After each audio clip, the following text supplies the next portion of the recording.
Diaspora 221. Pour retrouver toutes nos informations à chaud comme à l'accoutumée, tapez www.diaspora221.tv et optez pour des informations fiables et vérifiées. salaamaaleykum sunu mbokku internet Diaspora 221 ñu ngi leen di nuyu di leen ziar di am mbégte contentement saa su ne di jàkkaarloo yéen fii ci seen site internet Diaspora 221 tey nag ñu ngi fii ci Kër Mbaye Fall ñoo di waxtaan ak kii ci Serigne Saliou Dia ci problème bi nga xam ne am na fii ndax moom mooy papaay ñaar xale bi nga xam ne génn na àddina mais beneen xale bi am na ñaar. salaamaaleykum sunu mbokk internet Diaspora 221 ñu ngi leen di nuyu di leen ziar di am mbégte contentement saa su nekk di ñëw fii di leen di andil ay information yu leer yu nañu tey nag ñu ngi fii ci Kër Mbaye Fall kër Serigne Saliou Dia ñëw ci problème ba nga xam ne am na fi fan yi sénégalais yëpp di ko naqarlu ci ñaar xale ba nga xam ne génn na àddina ñaar lañ waaye kenn ki nag kenn ñu ngi hôpital moom ñu dund ñu ngi koy ñaanal yàlla rek yàlla yëkkati ko ci jàmm ak salaam mu fekk si waat ay waajuram tey nag ñuy amal waxtaan kii di Serigne Saliou Dia Serigne Saliou ñu ngi lay nuyu di la massawu ci li nga xam ne dal na ci famille Dia. ñu ngi lay fay nag alhamdulilah rabbil alamin sant nañu yàlla bu baax waaw daal di sant fi mu sant waaw parce que doomu aadama moo fi jógee te doomu aadama moo tëdd te yàlla neen lépp lu ñu bind doomu aadama boo xam ne ko gënal kon li fi jógee nekkul lu ndaw li tëdd nekkul lu ndaw waaw li ko métti rek ci sant yàlla nag sant yàlla bu baax di sant Serigne Touba bu baax a baax fi mu fi bàyyi waaw di sant Serigne Touba bu baax a baax xam lépp Serigne Touba la. am na solo di santaat yàlla bu baax a baax parce que yàlla lu mu def rek moo gën lu mu deful Serigne Saliou tey ñu ñëw am pour tey sénégalais yi am nañ lu leen naqari parce que ku jurul rek dangaa yërëm te li fi jógee ndeysaan xale la ndaw la xajoon na fi ba ci kanam tey noonu lañ koy dundee yéen famille bi noonu lañ koy dundee. waaw métti rek wax dëgg yàlla mais sant yàlla daal naat sama sëriñ Serigne Saliou Fall si mu def lay faral di doon sant yàlla sant yàlla métti na parce que nga toog bu nekkaat ba léegi nga gis sa doom boo wër ba mu métti fu nekk dina fa parce que waa ji sàmm la yàlla def na ñu sàmm léegi. ñaata fan ngeen ko wër. wër nañu ko parce que le 4 ba le 8 waaw le 4 ba le 8 ñu doon wër comprendre nga dañ ko wëree gis di leen di demee ni mu demee nii. ban heure ngeen ko gis. ay vers midi une heure waaw dañu ko gis xale yi waaw dañu ko gis. kan moo ko gis. ay booy toogoon foofu noonu nee nañ ñun ñu dégg boy bi jooy ñu xool yaakaar ne bëy la bu ñu demee ci gis ne xale yi la ñu daje affaire yi génne xale yi kenn ki sax démb la mujj feebar ñu ko daal fànn. mooy ñi leen gis. mooy ñi leen gis waa kenn. choc émotionnel moo ko jàpp. loolu la demee dem fànn ne kon mooy nii ma xëy nelawuma sonn naa mënuma leen gàtt comprendre nga. ma nekk di waxtaan ak yéen mais doy na waar daal doy na waar trop mais dama si gën a métti nag mooy démb ko mu waa ji nga xam ne moo nekkoon mbaaw di wax. waaw loolu bëgg nañ ci am leeral bu baax a baax ka nga xam ne moom la ñuy wax Seydou Madi Diop. waaw ñu koy woowee imam. moom nag génn na. am na ay kàddu yu jot a jóg. ba ñu ngi naan am na la nga wax ja nga xam ne jib na. loolu ñu bàyyi nga expliqué ñu. waaw moom li mu wax mooy dane maanaam tey magum jëmm yu ponkal boo leen duggee ci oto tëj verre yi baase bi maanaam ñu fa amee ñetti fasal yi ñu lottu ba ñu mën a yóbbu kon rawatina ay xale yu ndaw. kàddu yooyu nu mu def si yéen. man démb laa wax léegi parce que man du ma suivre loolu quoi ndax bu ma ñëwee dama booy teg action boobu ma déglu ko sànq avant ma ko nuyu léegi kon mooy leer suñu doom yi ñu nekkoon dafa métti. ñu nekkoon kon métti na comprendre nga ku ne métti wu rek dafa dal mais dañuy sant yàlla bu baax mais nag comme état dafay nekk maanaam pour def liggéeyam mais état def liggéeyam man li ma wax laay waxal ba léegi kenn xamul kan la allahu a'lam yàlla rek ma xam. mais dama ne man yoon daa war a def liggéeyam moo ñu kan la ak fan la amee ak ci yenn loxo lañ nekkoon. enquête bi fu mu toll. enquête bi kay dafa mel ni sax sayee enquête bi man li ma dégg enquête dafa mel ni jeex na kon. ah ci naka. waaw parce que maa ngi dégg day waaj ci moom ci vidéo mu ne moom ba ba du puy demee Elise Mbaaw commandant bi da ko xool rey ni koy ay kaay. fan la wax loolu. wax ko ba du puy yaa ngi dégg vidéo n'est-ce pas dégg nga ko. kon nee na moom mu ne ko kaay yow ku la gis xam ni doo rey sax mbóot bay rey. kan moo wax doo rey sax mbóot. ñu ne commandant bi ko waxoon. commandant bi moo wax loolu. yaa ngi dégg vidéo tasaaroo na man vidéo la tontu ma leneen nee na commandant bi ma ne ku la gis xam ne waaye sax mbur kon enquête bi kon damay jàpp ni enquête bi accompli na kon. deuxièmement mooy li mu waxaat moom xam nga ñun waxuñu Badou Pouye xamuñu ko dara. Badou Pouye. xamuñu ko leen li ma xam ci moom mooy lii ñu xam ci moom jaam ak salaam la xam ci moom man neewu ma Badou la parce que sëkk ma ko moom neewaat ma Badou la parce que sëkk ma ko moom mais dama ne mbir yi këram la xewee ci otom la xewee comprends nga maanaam ci kër yi am na caméra avant derrière caméra yi nee nañ kat maire ba mu fay dem man saa yi wax ba léegi daal de nee na démb ba fa maire bi demee Badou taal na maire bi caméra yi fulu ci maire bi gisul caméra gisul dara ñu ko kon gisuñu dara maire bi ñu def fulu gisuñu dara comprends nga te jour bi génne booy yi nee nañ caméra yi gis na booy ba booy yi tux foofu booy ñoom tux wax dëgg ma de. yan booy ñoo doon tux. booy gis booy ma taxaw gars yi ni booy loolu na fi booy yi dañoo vidéo mboto gars yi ni booy yi vidéo la dañoo mën tux comprendre nga dañoo tux boon la gars yi wax kon saa yu comme kon caméra yi comme ni ñu gis foofu kay caméra yi ful. kon soo amee ay caméra de surveillance dara warul lëndëm. dara warul lëndëm. normalement. man loolu laa bëgg te réew mi nag gis nga Macky Sall bu fi nekkee ba léegi boo xoolee jamono Abdoulaye Wade réew mi daa xawoon a violent waaye xawoon a bëri ay public mais Macky Sall toogee gis naa réew mi xaw a nekk ci état boo xam ne man jàpp naa ni mu ngi ci état bu normal kon Macky Sall jàpp naa ne kon mu ngi def liggéey bu baax a baax a baax général Moussa Fall nag ah gis naa ni ku ñàkk caaxaan la ndax waxam bëriwul kon jàpp naa ne comme lii mu ngi ci loxoom dem naa dina ko àggale ci yoon fi mu war a àgg na ko àggale li ma gëm laa lay wax nag te rawatina mbir bu ñu nee la ñu ci loxo gendarmerie rek ak nga xam gendarmerie bi muy doxee rek sa xel daal daal waaye pour l'instant nii non sama xel dara bu benn yoon. yow pour l'instant sa xel dalu ci. waaw kay enquête bi nga xam ne gendarmerie mi ngi koy def. parce que ñoom li ma déggee ñuy détaillé xam nga man bu ko détaillé lu bëri parce que dafa may taxawee tey sama gisee ma wax di ngeen ma forcé wax wala li ma nit ñi wax waxal laa moo tax ma wax ñoom ñi am ci enquête bi ñoom waaw beneen famille bi man amaguma ko.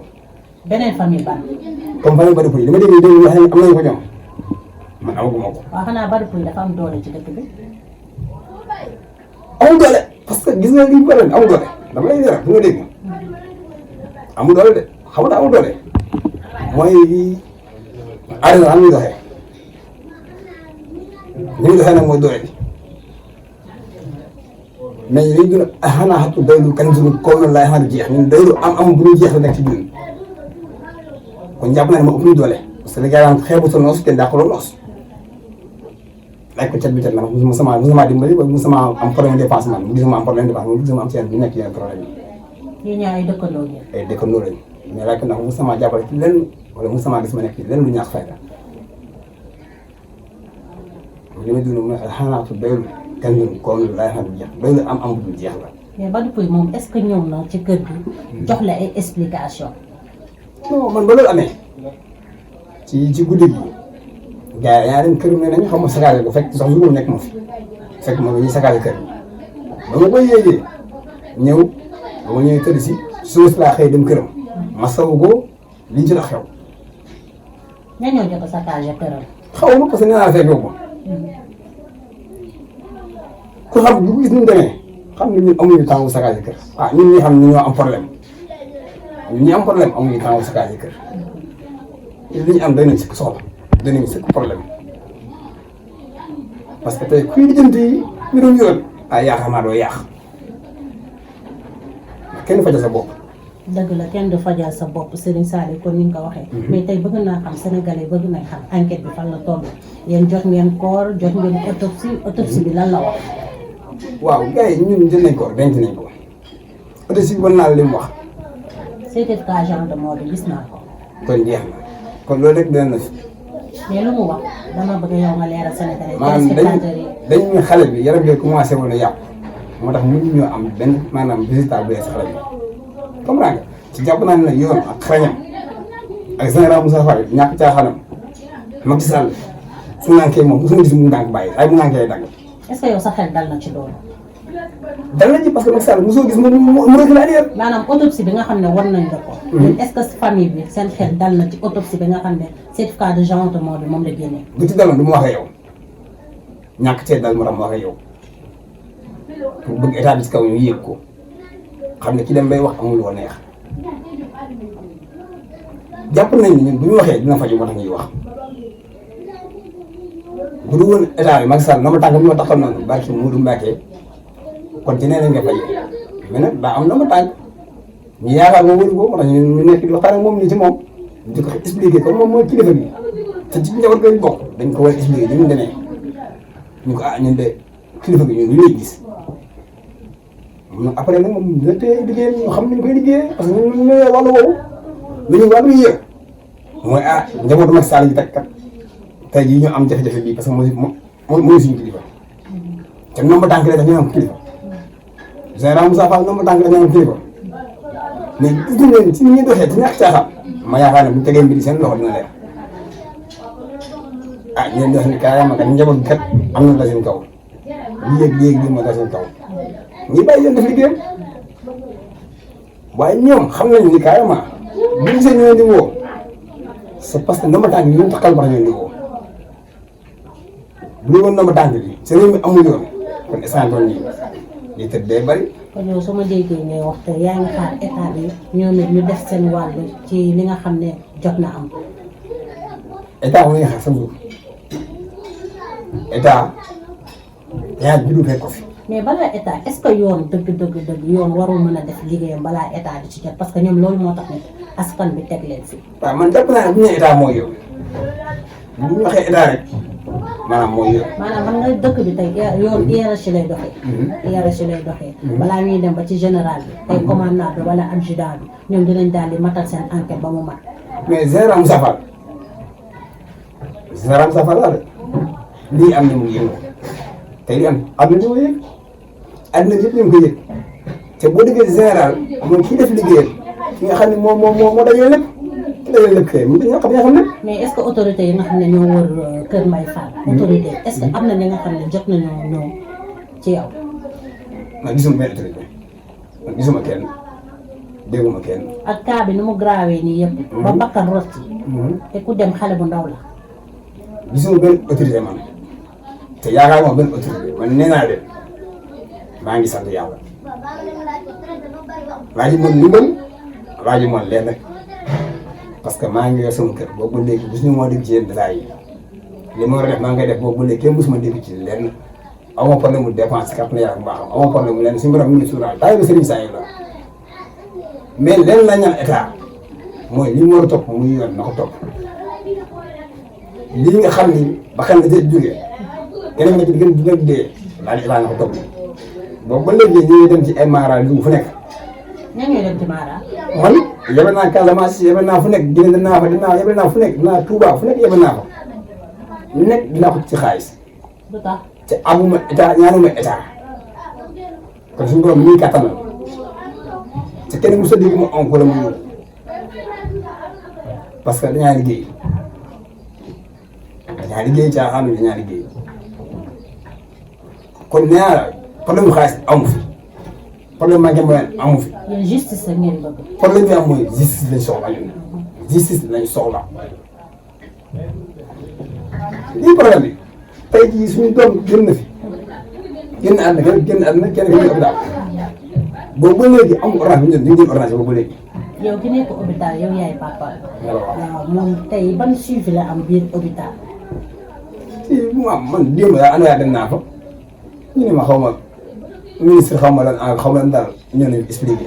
ministre man boobu sax maa ngi si yeneen détail man sax boobu fi mu toll nii soo leen wax danga may wax ne ma carrément gis nañ ñi def xale bi nangam moom la laa bëgg a gis soo wax leneen dafay sonal comprendre nga amul leneen loo wax dafay sonal xale bi ñu ko rey wala ni mu demee lañ bëgg a xam lan la comprendre nga amuñu problème mu xaalis parce que man sax moo demee ñu fa def te kat ni yaram baax suñu borom ñu koy defal li ma war a wax suñu borom ñu la waxal mais dañuy soxla gis nga ni boo doole bu doon carré doole la barki Modou Mbacké bi ci xale état dañ koy def suñu bopp barki Serigne Touba wóor na Serigne Touba bu doon doole lañ koy def suñu bopp barki Modou Mbacké mais da du doole réew mi doxee mu doole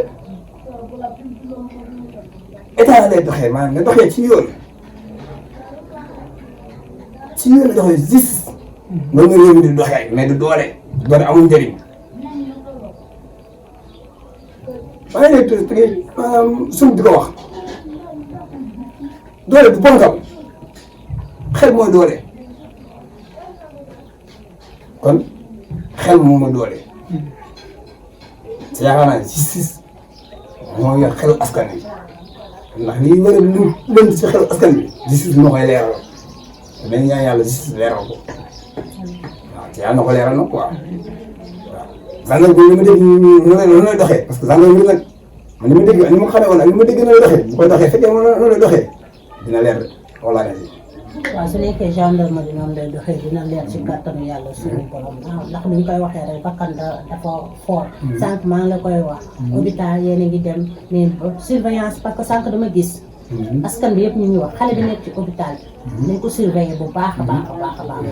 kon sénégalais suñu waxee loolu rek. am na fu ñu ko teg. surveillance bi nan la demee hôpital bi. damay xamal leen nag nee naa la am murid laa waaye bu sëñ Modou Abdoulaye Fall laa sëñ Modou Abdoulaye Fall doom sëñ Salif Fall mu soxna Daba Fall mooy sama sëriñ sama njaboot man moom aw ma ci sikki saaka barki Modou Mbacke aw ma ci sikki saaka dégg naa ko gis sax man nee naa sama xel dafa dal bu baax a baax a baax a baax lii bu nekkoon nen nañ ko fajee lu ma def sax ñu nekk ay médias di wax nii. ana yaayu xale bi yaayu bi ana yaayu. yaay li ñu ci kër gi benn xale bi kii dem ngeen moo yaay ñoo nekk hôpital aw ma problème boobu sama doom démb maa ngi dégg ñaan xaw ma ni ñu koy yóbbu xaw ma am nañu ñoom sama soxna ñu ko dañaa bëgg jël xale bi yóbbu ko fi ñuy yoree xale yi pour l'instant ñu koy toppatoo normal ñu fay di ko xool normal di ko suivre man léegi man loolu dem sama xel. lan moo tax dalu sa xel. ok li des sama xel mooy su fekkee dañ koy suivre mu demee dañ ko bàyyi hôpital suivre ko wala ñu bàyyi moom ma yëg ko sama kër am naa kër yu ma mën a yóbbu nga xam ne mën na fa nekk di ko mën a toppal ko suivre foofu mën na nekk waaye sama xel moom dalul ci carrément ma def leen sama doom ñu yóbbu ko feneen waaw. macha allah am na solo sa dernier mot rek wax nga ko sànq da ngay bàyyi justice dem def liggéeyam bëgg nga justice def liggéeyam tey yéen amoo leen maanaam sa xel ñaawul ci dara suspect ak man kat jàpp naa ne sama doom lii moo ko dal wala sama doom kii moo ko def lii yow amoo benn suspect.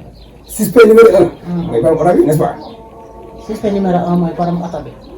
parce que borom oto bi moom mënul gaay oto mënul këram nekk kër gu am caméra surveillance avant ak derrière këram nekk ci maanaam oto bi nekk ci mënul këram ba pare yu bàyyi sa oto bi maa ngi dégg nag man mii ma xam ci di ko wax mu ne maanaam nga jël oto bi bu tijjee ko ñu dugg ci yow pare ñu bâché ko maanaam kii bâché mu ne dañoo xool sax ku nekk ci biir ñu bâché oto bi ci kër gi am ay caméra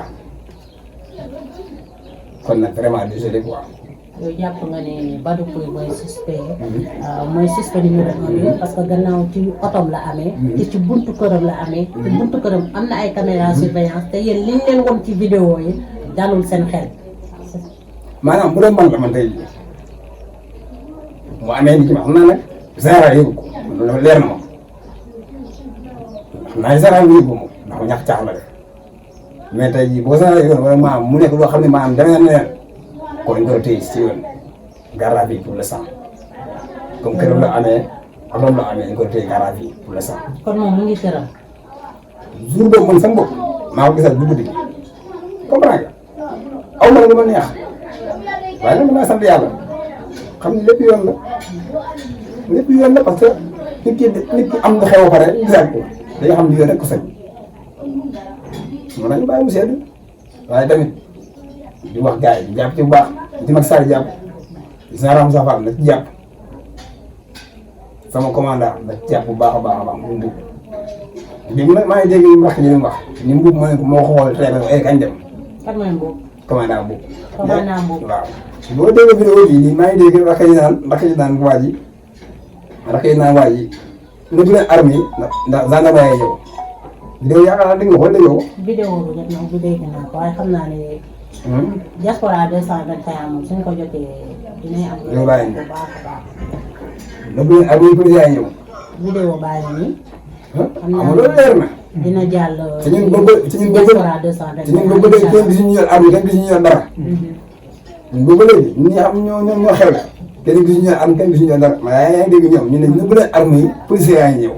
waa kër Badou Pouye ñoo wax loolu. waaw jàpp naa ne nag man nee naa la ñun fi nga jëlee sax jëlee boo foofu parce que bu dee kenn waxu la yow la kenn waxu la yow la ngay rapide rapide man barki Modou Mbacke aw man ngi doon kenn parce que xaw ma kan barki Modou Mbacke mu yaakaar billahi su ma xamoon kan la nii nga xëy bu état téye wu nii nga xëy barki Modou Mbacke laa xam ne dee wala ma dee ña xam kan la nag ci lañ nekk nii kon ba léegi moom bu ñu jàpp ne dañ ne ko moom la mais dañuy système numéro 1 bi moom la war a doon parce que otom nañ ko fekk ci bu ñu gënoon a amee waaw kon daal dañuy ñaan état mu def liggéeyam bu dee état mu def liggéeyam mooy mu fexe xam fee bi nu mu demee mu leeral Sénégal yi lii lañ seen bopp lan la loolu lañ soxla.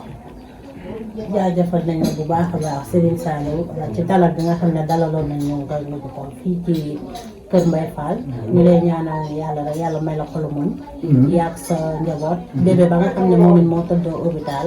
yàlla may ko tan bu baax a baax a baax a baax ba mu dellu si waat fii si seen loxo. ñu lay jaajëfal bu baax lay tàggatoo. sant yàlla rek suñu daal sama sëriñ Serigne Saliou Fall mu yàlla ba jaay di ko sant bu baax di masawu ñëpp nag. waaw gars yi boobu léegi ñu ngi ñëw ñu ngi jaabante. Sénégalais yi naqarul nañ ko bu baax a baax looy wax sénégalais. Sénégalais dafa war a naqarul. dafa métti sénégalais bëggul injustice. lii dafa métti képp ku am njaboot xam nga lii dafa métti. waaw ndax ku jur rek da ngay daal di jënd. imagine yow tey bu ma la démb ponkal bu nekk ci oto sax ñetti fan day loof wax ma laa yoo xam ne kenn ki 4 ans la am kenn ki 5 ans la am kon ñëpp xam nga métti man su ma xaaree sax sama xol day bonaat. mais xëy yow mais dara moom dara dëgg moom justice moomu tamit parce que lu ma defee leneen lu ma defee leneen ñu ne mooy def croiser les bras parce que justice moo fa nekk li mu am na yoon sénégalais bëggul injustice sénégalais soxlawul loolu ci sénégalais yi laay wax nañ seen xel di xalaat tey kii jaayee nii nee nañ xale bi dafa commencé woon yàqu peut-être mënut a gis dara parce que dafa commencé woon yàqu. mais loolu waa doy na waar parce que autopsie tey nit dina génn àdduna 30 ans après. ñu ñëw. sulli ko. dem def autopsie. ñu xam lan moo ko daal. mais ci 4 jours. ah ñu ne autopsie bi kenn xamul lu ko daal. loolu waa doy na waar. yow n'est-ce pas dafa nga lire autopsie bi. gis naa autopsie bi bu baax. luñ ci bind mooy xale dafa commencé yàqu n'est-ce pas. en état de décomposition. léegi kon moo lay wan ne fi mu toll nii cas bi luus na loolu boo ko déggee xam ne cas bi luus na te ñun mënuñu fa suñu bopp. bu doon moyen la barke yàlla def ko mais di cadre boobu cadre justice la kon ñu ngi woo procureur di woo général di woo Macky Sall na jàpp ci lii mu leer na leer suñuy mbir na ko leeral. imagine man dañu dégg Sénégal imagine ñaan Sénégal ñoo ndax enquête yi àddina bi waaw na ko doo dégg dañ koy dégg léegi moo tax cas bi ba léegi ñu fi mu ne amaguñ dara lu leer. yéen teguñu dara seen loxo. ba léegi ñun nga seen moom li ma dégg mu wax. ñi moo tegu seen loxo ñoom tegu sama loxo de. dégg nga enquête baa ngi commencé wàcc si ñoom loolu la ñu wax. enquête baa ngi. commencé wàcc si ñoom dégg nga ñu wax. wàcc si waaw. maanaam mbir yaa ngi commencé leer loolu la ñu wax ñoom démb. nii même ba commandant bi ñëwee fekk mu toog moom da nga ko waree ne ko kaay. yow doo sax ay but. ca loolu xam nga ni yow loolu noonu dafa luus. li tax mu luus mooy commandant sax warul liggéeyee noonu. ñu waxee dëgg ku xaq wala kaana mu ran commandant warul liggéeyee noonu da kaa war a woo déglu ko mais koo xam ne dama fenn ñaa ngi taxaw devant public nga réew ne ko tàpp ko di ko kaay ñëwoon ci biir ah li mu wax laa wax de li nga xam ne moom rakk ji wax. waaw vidéo yi sax mu ngi ya. mu ngi waaw kay kon man du ma wax ci loo xam ne ñoom nekkul ñu wax man li ñu wax laay jox laay wax ñoom man jàpp naa ne waroon nañ ko woo mu toog ñu déglu ko. te xam naa ne woo nañ ko toog nañ déglu nañ ko mais avant loolu ci biir nit ñi ñu tàpp ko naan kaayee ku la gis xam ne doo rey nangam kon loolu yoon daawul liggéey noonu daal jàpp naa ne yoon daawul liggéey noonu loolu lépp da koy def ci secret waaw ci moom ki xam ne moo ko secret mais waru ko def dafa am na solo Serigne Saliou kon ni nga ko waxee yoon daana woon liggéeyee noonu waaye kon ni ma ko waxee sànq rek yal na yàlla leeral lépp ndax bakkan dafa foor yal na yàlla leeral yëpp yéen yàlla may leen xol mu muñ incha allahu rabbi yàlla la mu def rek moo gën la mu deful yéen ak yàlla may na leen ay jullit ngeen ay jullit akkan ngeen parce que loolu laa fi fekk yow am nga benn gëm-gëm ba nga xam ne te yaa ngi toog mën na andi ay leeral fii ci diaspora 221 ñu ngi leen di jaajëfal Cheikh internet di leen jox dig daje rek ak très bientôt Serigne Saliou ñu ngi lay jaajëfal. Diaspora 221. Pour retrouver toutes nos informations à chaud comme à l'accoutumée, tapez www.diaspora221.tv et optez pour des informations fiables et vérifiées.